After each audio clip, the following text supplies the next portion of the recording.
Hello and welcome to Off the Cuff with Namrita. Hope you all are having a wonderful weekend. And my guest today is a force to reckon with, I'll say, an activist and a revolutionary, a warrior for social justice. She says, where the world sees lost causes, I see revolutionary leaders.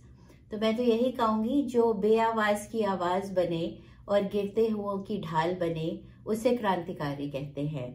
And I am so humbled and privileged to have Robin Chaurasiya here with me, founder of Kranti, in the studios. Robin, welcome. Awesome. Thank you so much for having me. It is my pleasure. So, Kranti means revolution, and Kranti empowers marginalized girls in Mumbai's red light district to become agents of social change. And the students, the Krantikaries, like you call them, are around the age of 12 to 20 and include victims of trafficking and daughters of sex workers. So, Robin, I read on you and where and how do you, get the strength to be you? How are you so fierce and fearless? Because, I'd love for you to tell a little bit about your childhood and your background. There could be so much anger in you, but you've, you only have compassion for people. So a little bit about yourself. Way to start with an easy question. Okay. Yeah, I guess, so I was born in California, raised in the US, and, I think we always have this idea of this perfect life that immigrants are pursuing, right? That we're going to move to America and, as my parents did, and, things are going to be perfect and all of that. But a lot of times problems move with us. Yes. And I, being raised and going to a normal public school and growing up in the Seattle area, my father worked for Boeing. So all of that was typical and normal on the outside. Yes. But on the inside, there's a lot of domestic violence in my home. My mother had schizophrenia and my father also was bipolar. So there was a lot of violence, a lot of abuse. And I'm very sad to say that this is not a strange experience within, the South Asian community in the US. And it shaped me tremendously in showing me that, first of all, the most important lesson was that no matter how big the house is or how many cars there are in the garage, that's not going to buy you happiness. Okay. The second thing was that this idea of this path that we, especially Indian children of immigrants, are supposed to follow, be the top student in school and go to a really nice university and then get a high-paying job, enter the tech world, all of that. This was not quite the path for me, because if that path, my father got a full scholarship to IIT in Powai in Mumbai, and even despite all of that, if that didn't bring him peace or happiness, what was it worth? So I think these were the most important lessons that I learned, and then eventually fast forward several years or decades, and I was 25 when I started Kranti NGO. Okay. And I guess I was a very angry person at that time. The idea behind Kranti, like revolution, it was that, gosh darn it, we're going to show the world that these girls are capable of ABC and XYZ, and why does the world treat them like this, that kind of thing. Okay. And then slowly the journey, of course, this journey of this work led me on an internal and very personal and spiritual journey in many ways. And one of those things was, that I wasn't the best parent by any means when I had these kids who are 12, 13 years old, and doesn't mean that I knew how to parent. So I started going to therapy as a result of, for me, it was a matter of going to therapy, not just to deal with kind of my childhood situation and all of those things, but also to become the best parent I could be. And I think often we go to therapy, not because we want to work on ourselves, but because that might not be the best incentive. Sometimes it's to help the people around us that we love. Very true. So I started that, and of course there are many steps along this journey, but one of the steps was after I had gotten into therapy and meditation and all of these kinds of things, learning about Buddhist philosophy and whatever else, I had a night where I was being beaten by the police in jail. And literally I felt that I had finally accomplished something in the spiritual sense, because I just looked at this lady and felt like, I'm so sorry for the job that you're being forced to do. And I didn't feel an ounce of anger towards her. And that for me was a very big turning point of when you talk about the anger versus compassion. That was my thing of realizing, like, okay, I've made it in some way. Amazing, amazing. And yeah, before that you did also join the US Army, right? Air Force. Air Force. Yeah. And that you were told to leave it because of the don't ask, don't tell. Exactly. Under that. Yeah. So that must be another fascinating barrier. Journey. Yes. And coming out stronger, Yeah. I'll say. Yeah. And you know, it was a strange experience within the Indian context because my father had just passed away, and I was very keenly aware of the fact that if my father had been alive, I never would have been able to come out like that. And you know, like, of course my story was covered in like the Los Angeles Times, the Chicago Tribune, Washington Post, that kind of thing, because the story about me being, first of all, Indian, second of all, woman, third, lesbian, was quite a very strange story in terms of numbers. So my case was actually one of the cases that changed that law, because I'm actually, I think, as far as I know, the only person in the history of the U.S. military to be married to somebody of the same sex and serve on active duty. Really? Yeah. Okay. Yeah. Wow. So before the law was repealed. Okay. And I think you did do a lot of advocacy and activism, and I think that's what triggered you, and then you went to India. And Kranti came around, I guess. Even before the military, I was really into traveling. So even all through university, I would spend every winter break, when we had 5 or 6 weeks off, I'd find myself in Central America, backpacking from Mexico to Panama, or I spent a lot of time in the Middle East. My last year of university, I went to East Africa, spent a lot of time in Rwanda, Burundi, Congo, Kenya, Uganda, things like that, and started to realize that I didn't want to just travel. I wanted to work in these communities. And the really funny story is that when I was 15, I said to myself, I am never going back to India, like that kind of thing. I hate this country. And then, of course, I ended up volunteering with an NGO in Mumbai that does these raids and brothels and takes the girls out of the brothels. And then decided, crazily enough, that this is where I wanted to dedicate my life to. And I met my co-founder at this organization as well.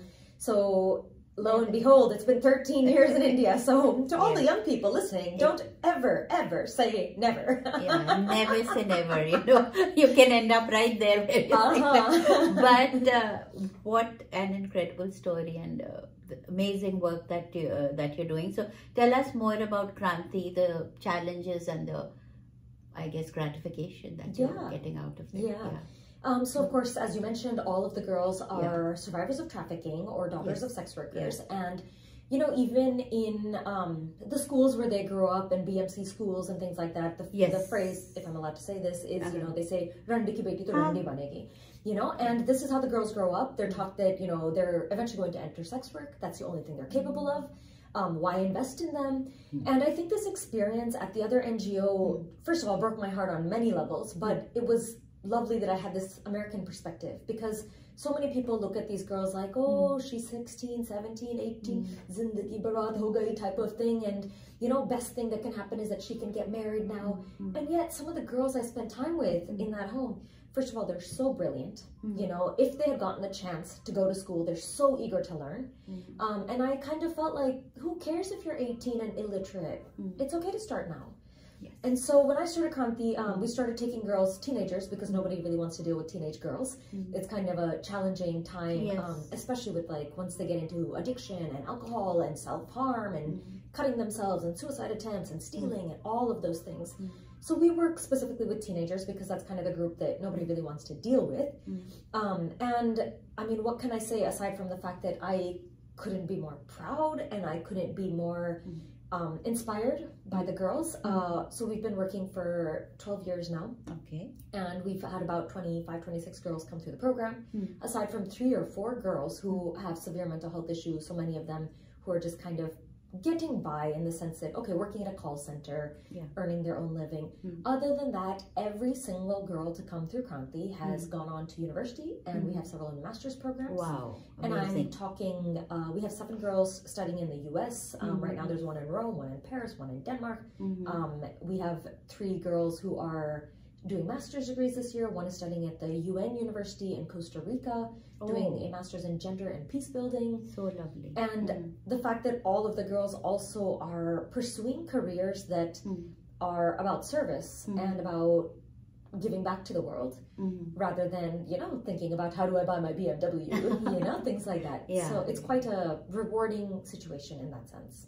I can understand, and you know, I'm sure they look up to you, and just because I don't know, like you're saying, you are just using yourself as a tool to help other people. But for them, I don't know, you must be amazing. Yeah. Well, it's on some level, yes, but on the other hand, I mean, I make them do crazy things. I've taken them trekking in Kashmir in the middle of winter in like 3 feet of snow. And, you know, like we have our own school program. So they're in school from like 8 a.m. until 5, 6 p.m. And then they also get homework, and then with that homework, they have to finish that before they get their phones for the night. You know, and that's there's only 2 hours of phone timing at Kranti. Okay. You know, so for many of the girls who have gone on to, we've had girls go to Ashoka University, which I don't know if anyone's familiar with, but it's one of the best social science universities in India now. And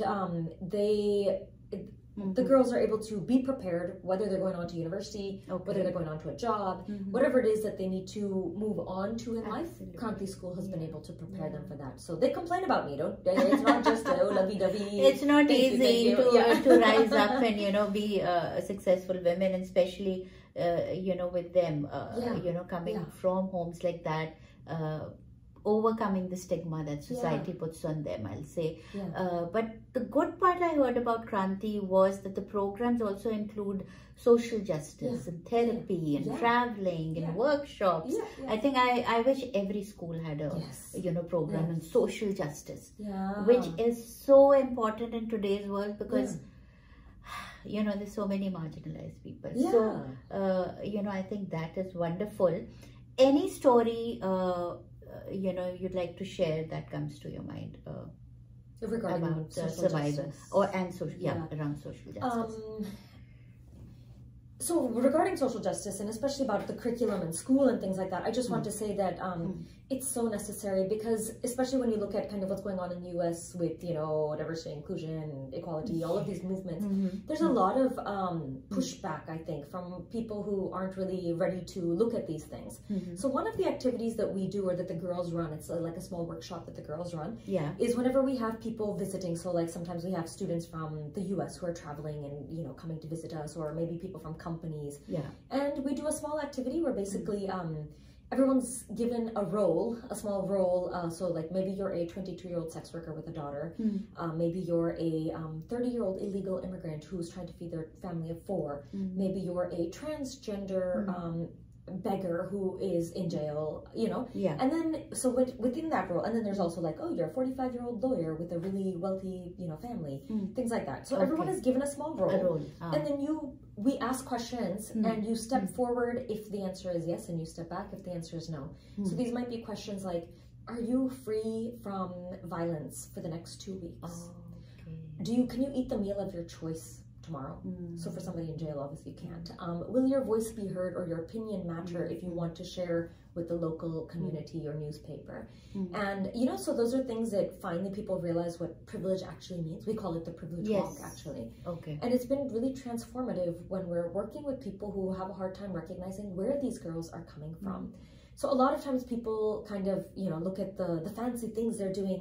They're studying on scholarship in Chicago, and, you know, things like that. And to really, truly grasp what it means to come from that type of, I mean, every single girl in our house has faced, you know, rape, sexual abuse, all sorts of violence.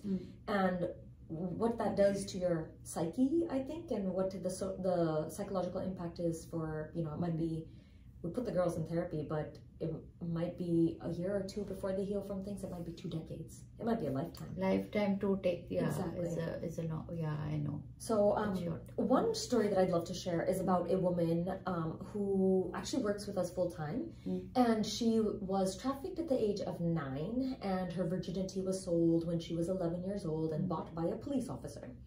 And this woman eventually had 4 children, so 2 of her daughters were the first girls who came to Kranti.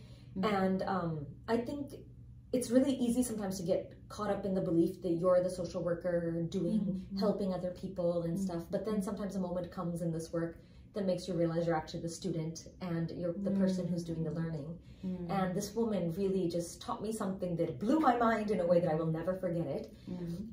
And she basically said, there was a time where one of the girls' mothers had died, and often in the red light area, the girls have told me that dead sex workers are tossed out on the street, and the BMC, you know, comes and picks them up just like they do dead dogs. And if there's no family, then this is what happens. So I called this woman, her name is Zarina, and I said, you know, so-and-so's mother just died. Can you please go to the red light area and make sure that she's not tossed out on the street? Can you arrange, you know, and whatever it takes financially, you know, we'll figure it out later. Just spend the money now. And she called me back when she got there and said, Robin, I promise you that from now on, I don't care how many people I have to sleep with. I will make sure that every woman who dies here has a proper cremation or burial. And we think of ourselves as so generous when we like give a couple of rupees to the person on the street, or, you know, like, oh, I made a, you know, a $10 donation to XYZ organization. And not to say that that's not a level of generosity, but when we look at these women with this perspective of like, oh, bichare, you know, that kind of thing, sometimes we are the people who have so much to learn from this community. Very true, very true. And the way that, you know, like, I know I don't have it in me to say something like that. I consider myself pretty generous and, you know, giving and stuff, but I could never say something like that. So we have a lot to learn from this community, rather than just looking at them like, you know, poor victims without any agency and things like that. Yeah, I think they must be stronger than so many of them, because of what they've got. They have to be to survive, you know. And for me, I think we are all living here privileged, you know, to a certain extent. Kind of don't, you know, give spaces to people like these, because it's not affecting us. When it's not affecting your environment, you know, you don't care then. Yes, you'll empathize and feel sorry and maybe talk about it, but you don't give them that the honor and the human respect, dignity. Exactly. So I think even if one person changes the mindset by saying, okay, you know, treat them like human beings and not as, you know, they are separate and they, you know, or soiled. There's so many, you know, words are used in Hindi society, like you said, randi or whore, or you know, whatever. It's a journey, and it's a life that's been, you know, given to them, and they are surviving with, especially Robin, helping them, you know, whichever possible way she can. But Robin, what I heard about you was that your spiritual side, you in 2020 you moved to a mud hut 13k feet in the Himalayas without any water, electricity or toilet, and you were there for over a year, and no online, nothing. You didn't read anything or speak. So tell me, how was that? What transformed, and what has spirituality done to you? Or the short answer or the long answer? Whatever comes to your mind. I think that the biggest thing was there comes a time where most of our lives we're seeking answers externally. Yes. Right? Whether it's through travel, whether it's through reading, whether it's through experience, whatever it may be. And we also start to define ourselves based on our external, you know, oh, I'm Californian, you know, or I'm a mother, or I'm a teacher, or whatever it is. And, you know, spirituality, of course, asks us to look at, well, if you're a mother and let's say, you know, God forbid your child dies, are you, you know, where did that identity go? When you have to, you know, you are identified with the idea that I'm a doctor.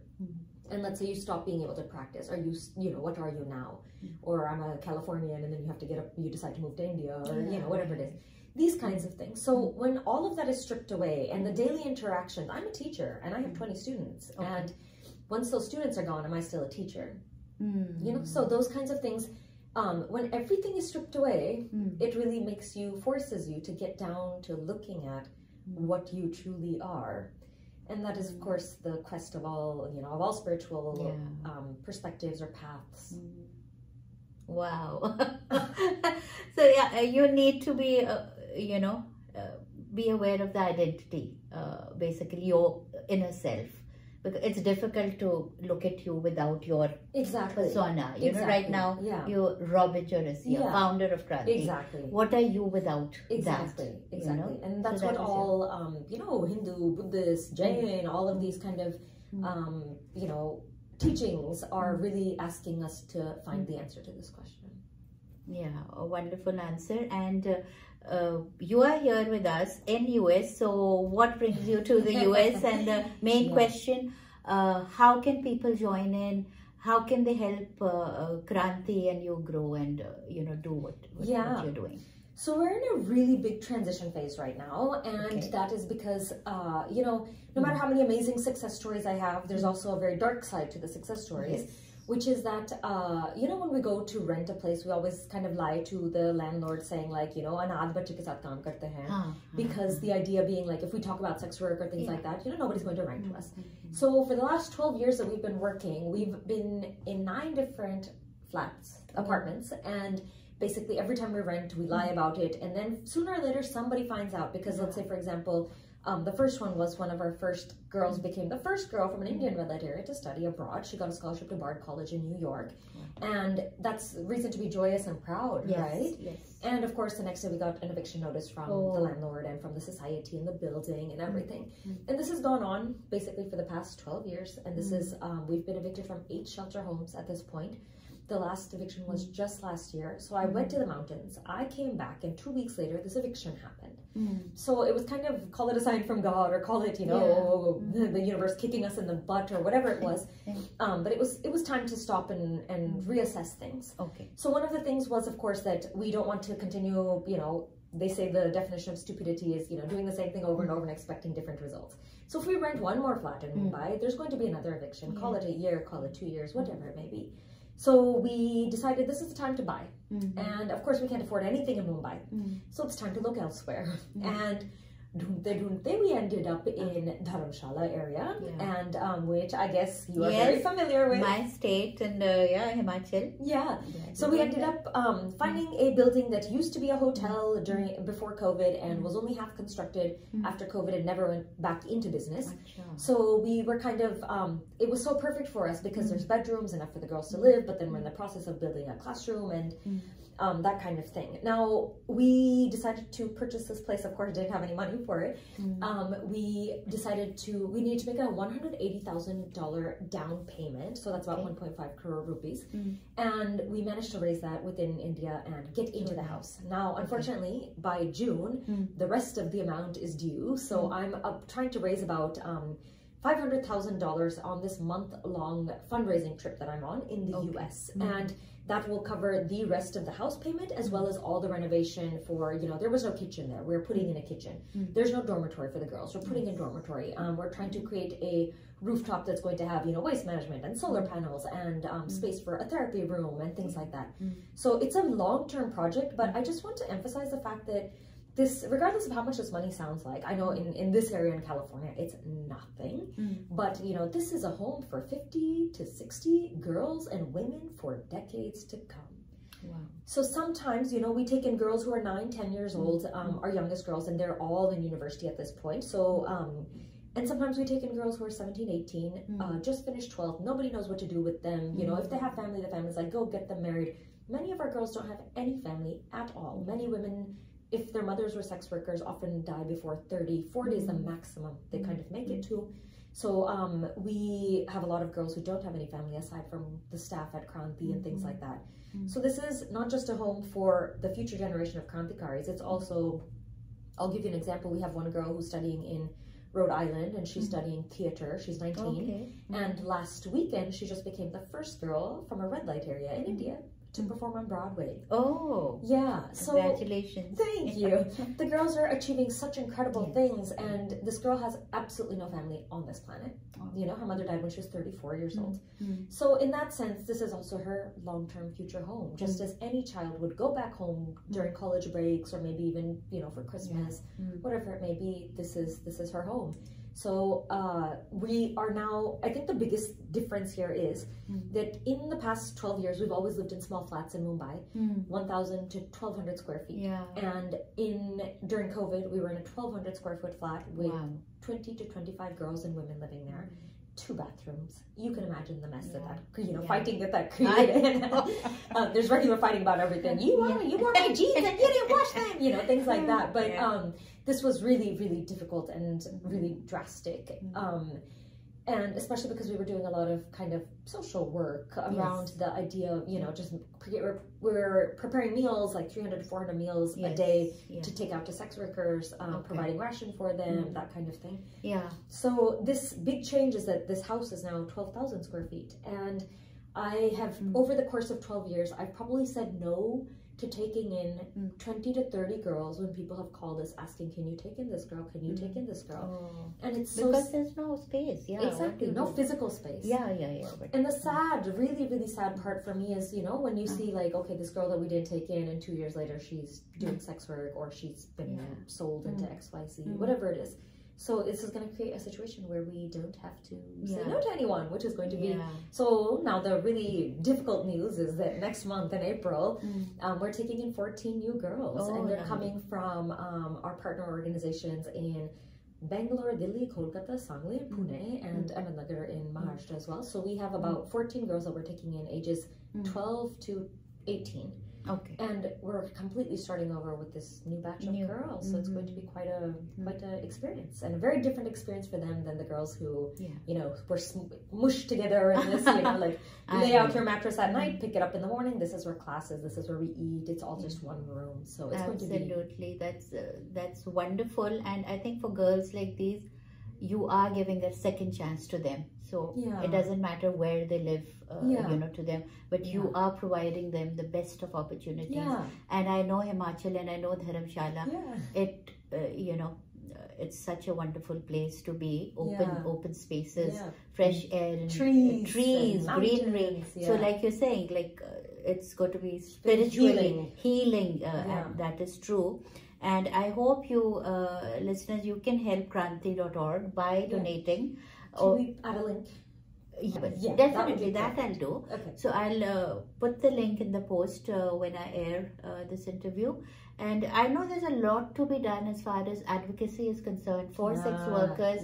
I hope you all can join the work Robin is doing and help them in whichever possible way. I will definitely try to, visit Dharamshala when I go to Himachal next. And Robin, I know, thank you so much for coming. Thank you for having me. And it was so wonderful talking to you. I know I'm rushing the interview. I would have loved to chat with you another half an hour, but all the best. Awesome. And thank you for the work you're doing. And thank you to everyone who has listened and will support in any way. Everything matters. Thank you. Thank you. Bye-bye. Take care.